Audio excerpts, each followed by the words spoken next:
நமஸ்காரம். பகவானை தியானிக்க வேணும் என்று சொல்றோம். ஆனா அதுக்கு என்ன வழிமுறைகள்? அவரை எப்போதும் மறக்க கூடாது என்று உபதேசிக்கிறார்கள். அதற்கென்ன வழி? நமக்கு வேற ஏதேதோ வேலை இருக்கவே சட்டுன்னு மறந்துடுறோம். ஆழ்வார்கள்லாம் வேற எதிலும் ஈடுபடுறதே இல்லை, அவரையே தான் நினைக்கிறார்கள். அதனால அவர்களாலே தொடர்ந்து சிந்திக்க முடியாது. நமக்கு அந்த மாதிரி என்ன பண்ண முடியும்? அதுக்கு வேதாந்த முதலான சாஸ்திரங்களில் சில வழிமுறைகளை சொல்லிக் கொடுத்திருக்கா. நமக்கு பெருமானை பற்றி அடிக்கடி நினைவு வரணும் இல்லையோ, அப்பதானே சிந்திக்கவே முடியும். ஒரு விஷயத்தை பத்தி நமக்கு எப்ப நினைவு வரும்? ஸ்மிருதின்னு சொல்றோம், அதான் நினைவு வருதல். நம்ம அன்றாட வாழ்க்கையில எப்ப வருது பாருங்க. எங்கோ ஒருத்தரை நம்ம பார்த்தோம், பத்மநாபன் அப்படின்னு ஒருத்தரை துவாரகைக்கு போறச்சே பார்த்தேன். அவராட்ட முகஜாட இருக்கிற ஒருத்தரை இப்ப முந்தா நாள் எங்கேயோ திருக்கணபுரத்துல பார்த்தேன். அப்ப இவரை பார்த்த உடனே அவர் ஞாபகம் வரும் இல்லையோ, அவர் ஆட்டமே இவர் இருந்திருக்கார், அதனால இவரை பாக்குறேன். அப்ப அந்த பழையவருடைய ஞாபகம் வருது. இதுக்கு சாதிருஷ்யம் அப்படின்னு சொல்லுவா. அடுத்தது அதிருஷ்டம். நாம பாட்டுக்கு உட்காந்து எதையோ சிந்திட்டு இருக்கிறச்சே சட்டுன்னு பெருமானா நமக்கு அவரை பத்தின நினைவை கொடுக்கிறார். நம்முடைய வசத்துல அது வரல, அவரா நம்ம தலையில போட்டு விடுறார். அது அதிருஷ்டம். நம்ம எப்பவோ திருப்பதி யாத்திரை போயிட்டு வந்தது ஞாபகம் வரும், எப்போதோ பத்ரிகாசிரமம் போயிட்டு வந்தது ஞாபகம் வரும். அது தானா வர்றது. இதுக்கப்புறம் மூணாவது வகை சிந்தனா. நாம அமர்ந்து கொண்டு இப்ப பெருமாளை பத்தி கொஞ்ச நேரம் தியானிப்போம், இறைவனை பத்தி நினைப்போம் உட்கார்ந்தோம்னால் அப்ப அது ஒரு வரிசையா நினைவு தொடர் வர ஆரம்பிக்கும் இல்லையோ, இத சிந்தனான்னு சொல்றோம். நாம கஷ்டப்படுறது ஏன்னு நினைக்க ஆரம்பிச்சு இதுல இருந்து வெளியில வர்றதுக்கு என்ன வழின்னு யோசிச்சு அதன் மூலம் பெருமாளுடைய சிந்தனையும் வரும். ஆக ஏதோ ஒரு தொடர், நாம சிந்திச்சு வருகிற தொடர். இதுக்கு முன்னாடி சொன்னது அதிருஷ்டமா வந்த தொடர், அதுக்கு முன்னாடி சாதிருஷ்யம், ஒருத்தர் ஆட்டம் இன்னொருத்தர் இருக்கிறத பார்த்தா ஞாபகம் வருது.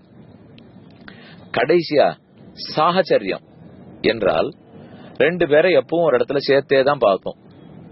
இப்ப கண்ணன் ராமன் அப்படின்னு ரெண்டு பேர் இருக்கா, எப்பவும் ஒன்னா தான் வருவா. இப்ப ஒரு கோவில் உற்சவத்துக்கு போயிருக்கிறச்சே கண்ணனை பார்த்துட்டேன், உடனே ராமர் வந்திருக்கணுமே அப்படின்னு நமக்கு தோணிடும்.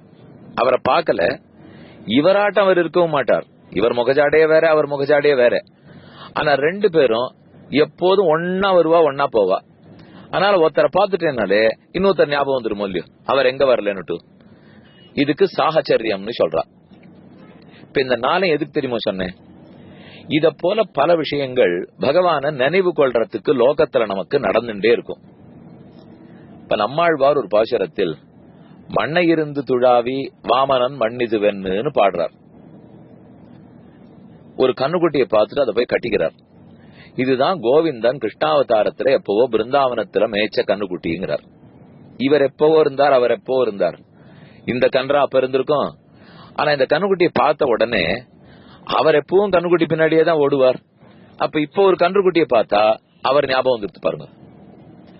மேகத்தை பார்க்கிறார். மேகவண்ணன், பெருமாளுடைய திருமேனி வர்ணமோ மேகசியாமன், கனசியாமன், மேகவர்ணன், முகில் வண்ணன் பாட்டுல இருக்கு.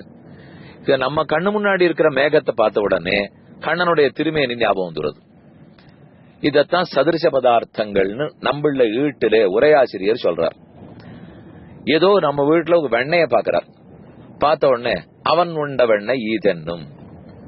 ஆய்ச்சி யாரோ ஒருத்தி வெண்ணெய் பால் மோரு தயிர் விற்கிறவோ வாசல்ல வெண்ணெய் எடுத்துன்னு போயிட்டு இருந்தா கண்ணன் சாப்பிட்ட வெண்ணெய்ன்னு ஞாபகம் வருது. ஒரு பாம்பை பார்த்தாருன்னா ஆதிசேஷ படுக்கைன்னு நினைக்கிறார்.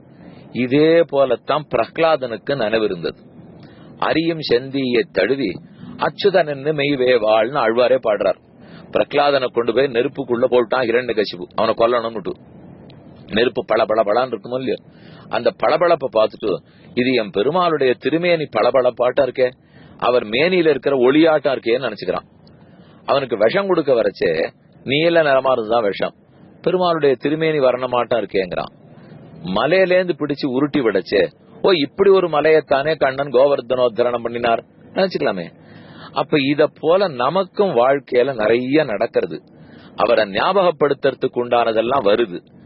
நாம எங்கேயோ ஒரு பெருமாளை சேவிச்சா அப்போ இன்னொரு பெருமாள் அதே மாதிரி இருக்கிறவர் ஞாபகம் வரலாமோ இல்லையோ, அது சாதிருஷ்யம். பெருமான் முகமாட்டம் ஆரையான்னு பார்த்தா அப்ப அவர் ஞாபகம் வரணும், அதான் சாதிருஷ்யம். நாம தனிமையில உட்காந்து இருக்கிறச்சே கண்டிப்பா அவர் சில சமயம் தன் நினைவுகளை நம்ம தலையில போடுவார். ஆனா அதை நம்ம பிடிச்சுக்காம அதை தள்ளிட்டு மேல உலக நினைவிலேயே ஆழ்ந்துடுறோம். அவர் தன் நினைவை நமக்கு ஊட்டும் போது கிடு கிடு கிடுன்னு அதை ஏணிப்படி ஆட்டம் பிடிச்சுன்னு ஏற ஆரம்பிச்சிடணும். நாம உட்கார்ந்து கொண்டு சிந்தனையும் தூண்டி விடணும். நம்ம போயிட்டு வந்தோமே ஒரு 2 வருஷத்துக்கு முன்னாடி அப்படியே துவாரகா யாத்திரை போனோமே, பிருந்தாவன யாத்திரை போனோமே, என்ன நடந்ததுன்னு நினைச்சு பார்த்து அந்தந்த ஸ்தலத்தை சேவிச்சது ஞாபகம் வருதான்னு பரீட்சை பண்ணிக்கணும். நம்ம மறந்தே போயிடுறோம். போயிட்டு வந்தோம்னா போயிட்டு வந்தோம். நம்ம ஒரு சமயத்துக்கு இப்ப போனா இருக்கிறதான் ஞாபகம் வச்சுக்கிறோமே தவிர ஏற்கனவே போயிட்டு வந்ததை நினைவு கொள்வது ரொம்ப முக்கியம். அதனாலதான் பெருமாளை பத்தி ஸ்மரணம்னு சொல்றா. இப்ப போய் சேவிக்கிறது மட்டுமே போராது, எப்பவுமே நம்மளால போயிட்டு இருக்கவும் முடியாது. இப்போ 9 வித பக்தியை பத்தி பிரகலாதன் சொல்லச்சே, ஸ்மரணம் கீர்த்தனம் விஷ்ணோஹோ சிரவணம், கீர்த்தனம் விஷ்ணோஹோ ஸ்மரணம் பாத சேவனம். அவரை பத்தி நினைத்தல்னு சொன்னோம் பாருங்க. அப்ப நினைவு இருந்தால்தான் எப்பவோ நடந்த நல்லத்தையும் ஞாபகம் வச்சுக்கணும். ஏன்னா எப்பவுமே பதிரி போயிட்டு இருக்க முடியாது, எப்பவுமே சாலகிராம யாத்திரையோ எப்போதும் ஸ்ரீரங்கத்தில் இருக்க முடியாது. ஒரு தரம் போயிட்டு வந்தோம்னால் நம் வீட்டுல உட்காந்து அதை அப்படியே அசை போடணும், போட்டா ஞாபகம் வந்துடும். இன்னொன்னு, எப்பவும் பெருமாள் தயார சேர்த்தே சேவிச்சிருக்கோம், எப்போதும் ஒரு சுவாமிய கோவிலே பார்த்திருக்கோம், அந்த சுவாமி இப்ப பார்த்தா கூடவே பெருமாள் ஞாபகம் வந்துடணும். இப்படி இந்த 4 விதமா ஸ்மிருதி வரும்னு சொல்றா பாருங்க. பகவத் விஷயத்திலையும் ஸ்மரணம் ஸ்மிருதி அது ரொம்ப முக்கியம். எப்படியாவது அவரை பத்தின நினைவை தட்டி விட்டுடணும். அதுக்கு நிறைய இருக்கும், நாமே இனிமே வச்சுக்கலாமே. இப்போ நல்ல செடி கொடி எல்லாம் பார்த்தோம்னா, ஓ இதுல எல்லாத்தையும் மாலையா போட்டு போறே பெருமாள். குந்துமணியை பார்த்தா இத கூட காதுல தோடா போட்டு போறே. எங்க கண்ணுக்குட்டிய பார்த்தாலும் கோவிந்தன் மேய்ச்சது போல் இருக்கே. நாம எப்ப சாப்பிடறதுக்கு உட்கார்ந்தாலும் கோவர்தனோத்தரணத்தும் போது இத போல எவ்வளவு பிரசாதத்தை கோவர்தன மலைக்கு பண்ணிருப்பா என்று அதை போல நினைவுகள் வந்துட்டாலே அதன் தொடர்ச்சியை பெருமாள் தானே வளர்த்துன்னு போடுவர். ஆகவே பகவான பத்தின ஸ்மிருதி ஸ்மரணம் இது ரொம்ப முக்கியம். இதை எப்படி நம்ம கிட்ட வளர்த்துக்கலாம்னு யோசிங்க.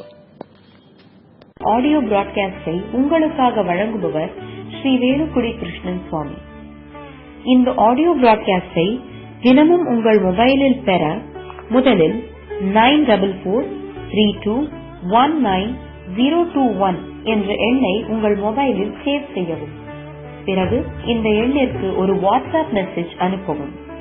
தினந்தோறும் இந்த ஆடியோ பிராட்காஸ்டை கேட்டு மகிழவும்.